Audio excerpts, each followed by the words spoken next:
असं म्हणतायत की भारतामध्ये जी काही निर्यात डोनाल्ड ट्रम्प यांनी कुक नावाचे जे CEO आहेत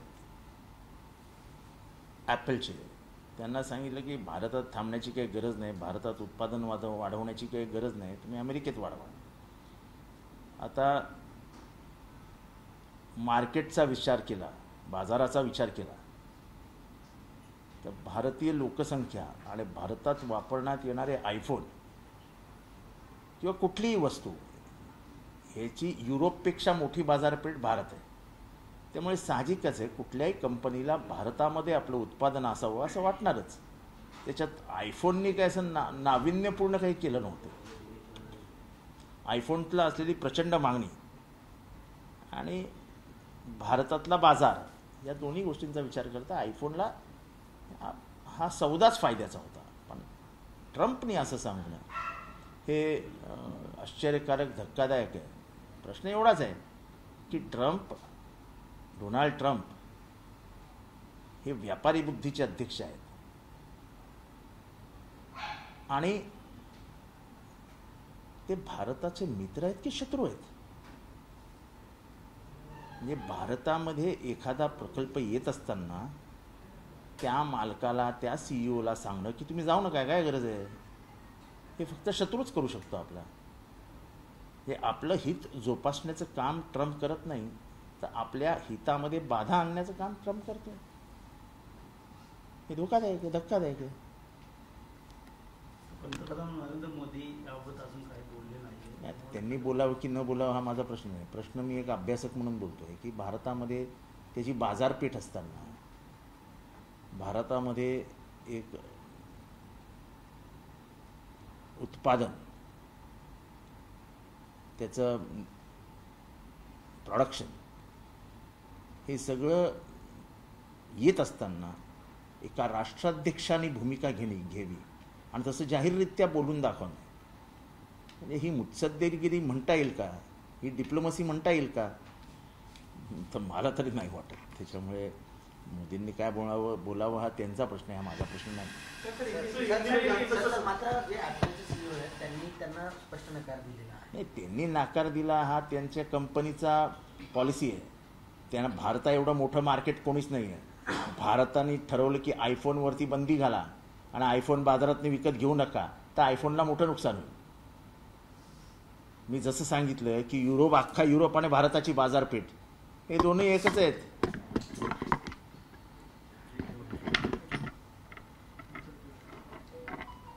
अख्खी युरोपची बाजारपेठ आणि भारताची बाजारपेठ एकच आहे. त्यामुळे भारताने दुसऱ्या उत्पादनाकडे जर आपला मार्ग वळवला तर ते कुक आहेत, म्हणजे ते जे स्वयंपाकी आहेत आईचे, आयफोनचे, त्यांना स्वयंपाकाला दुसरं धान्य मिळणार नाही, अशी परिस्थिती आहे. तेव्हा धन आणि धान्य मुबलक आहे भारताकडे आणि मार्केट आहे आपलं, बाजार आहे आपली. सर, हिंदी में जानना चाहेंगे, डोनाल्ड ट्रम्प ने एप्पल के CEO टिम कुक को कहा कि भारत में उत्पादन को बंद करें. देखो, टिम कुक को उन्होंने कहा कि भारत में क्यों जाते हो. मेरा सवाल ये है कि देखो, भारत में टिम कुक आ रहा है, कोई एहसान नहीं कर रहा है. दुनिया के जो बड़े बड़े मार्केट है जहाँ पे उनके आईफोन बेचे जाते हैं, उनमें से एक सबसे बड़ा मार्केट है इंडिया. पूरे यूरोप की बाजार करके उस पे नज़र डालो और भारत पे नज़र डालो तो भारत का बाजार और यूरोप का बाजार एक समान है. पूरे यूरोप, सब राष्ट्रों का. अब टिम कुक बाजार को ध्यान देगा कि ट्रम्प को ध्यान देगा. और ट्रम्प ने ये कहना कि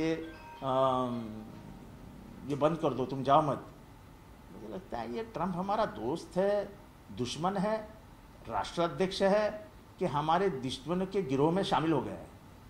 ये सोचने जैसी बात है. टिम कुक ने उसको नकारते हुए अरे कहा टिम कि कुक क्या बोलेगा? टिम कुक बोलेगा क्या मैं बंद कर देता हूँ? क्योंकि भारत का बाजार ये दुनिया में सबसे बड़ा बाजार है आईफोन के लिए. आपके हाथ में भी आईफोन ही है. अभी इधर बैठे हुए लोग हैं, उनमें से 90% लोगों के हाथ में आईफोन ही है. तो ये आईफोन का बाजार है. अगर हमने इस बाजार से आईफोन गायब कर दिया और लोगों ने तय कर दिया हम आईफोन को नहीं खरीदेंगे, नुकसान ट्रम्प का नहीं होगा, नुकसान टिम कुक का होगा, आईफोन का होगा. तो वो नुकसान ट्रंप के लिए क्यों सहेंगे? सीधी बात। ट्रंप ने आगे कहा कि भारत में सबसे ज्यादा टैक्स लगाए जाते। देखो ये डरा धमका के भारत को झुकाना, ये ट्रंप की एक नई आदत सी हो गई है। और हर चीज़ को आके मीडिया के सामने ट्वीट के द्वारा बोलना, ये कोई पॉलिटिकल मैच्योरिटी की बात नहीं है। तो ये दबाव की राजनीति क्यों की जा रही है? मुझे पता नहीं क्यों करता है, लेकिन तो मोदी इस पे कुछ नहीं कह रहे। वो भी मुझे पता नहीं क्यों नहीं कहते, पर आम एक भारतीय नागरिक होने के नाते ये जो भी ट्रंप कर रहा है उसे हर भारतीय को वेदना होती है। सर उन्होंने कहा कि जो टैक्स लगाए जाते हैं वो भारत में अलग अलग तरह के टैक्स है, तो आप भी जिस तरीके से जीएसटी हो या अलग टैक्स लगाए जाते हैं भारत में, उसको कहीं ना कहीं कम करने की जरूरत है। वो देखो, ये एक अलग बात है, टैक्सेशन एक अलग बात है, टैरिफ का जो मसला है वो अलग बात है। देखो, मैंने पहले जब मुलाकात दी थी तब कहा था कि टैरिफ के माध्यम से, जैसे एक ज़माने में ब्रिटिशों ने पूरी दुनिया पे व्यापार के स्वरूप में कब्जा कर लिया था, वैसे ट्रंप साहब अमेरिका के राष्ट्राध्यक्ष ये अमेरिका की दादागिरी टैरिफ के माध्यम से बढ़ाना चाहते हैं, ऐसा मेरा आज भी कहना है। जिसको हम साम्राज्यवाद कहते हैं, न्यू इम्पेरियलिज्म कहते हैं, तो जो ब्रिटेन ने 200-300 साल पहले किया था वो आज अमेरिका नए तरीके से करने की कोशिश कर रहा है, पूरे दुनिया पे कब्जा करने की कोशिश कर रहा है। सर तुर्की को बायकॉट किया जा रहा है, पर चाइना का मार्केट जो वेपन्स में काफी हद तक बढ़ देखो गया है। ऐसा है कि चाइना जो चाइना को लग के जो गांव है उनके नाम भी बदला जा रहा है, लेकिन भारत सरकार इस पे चुप्पी साध रही है। देखो हमारी कई ज़मीनें चाइना ने हाथ में ले ली है। अरुणाचल प्रदेश से लगातार भारी संख्या में उनकी सेना अंदर आके घुसपैठ करती है, गांव पे ताबा लेती है, नाम बदल देती है, और जो नाम 47 के बाद हमारे राष्ट्र में उनका नकाशा जो है, मैप जो है भारत के मैप पे लिखा गया था, वो बदलने की कोशिश करती है। अंतर्राष्ट्रीय स्तर पे भी इसका सोच विचार होना चाहिए, यह कोई अच्छी बात नहीं है। रिश्ते में तो हम तुम्हारे बाप लगते हैं ना, आम्ही जितेंद्र रावळ, हा डायलॉग अख्ख्या कळव्यामध्ये सध्या गाजतोय। कालच्या आपल्या ज्या मीटिंगमध्ये तुम्ही बोललात की काही नाही, हे जे दादागिरी फोन करून छोटा राजन, रवी पुजारी ह्यांचे नावं वापरून हे जे काय खेळ चालू आहे कळव्यामध्ये, मी हे लहानपणी खेळलेलो, लहानपणापासून हे बघितलंय सगळं। मी विद्यार्थी जगातनं राजकारणात आलो आहे, विद्यार्थी दशेतनं। जो विद्यार्थी दशेतनं असो ह्याला काही नवीन नसतं, हे दादागिरी वगैरे त्याला काही नवीन नसतं, कारण तो कॉलेजचं राजकारण केलेलं असतं त्यांनी।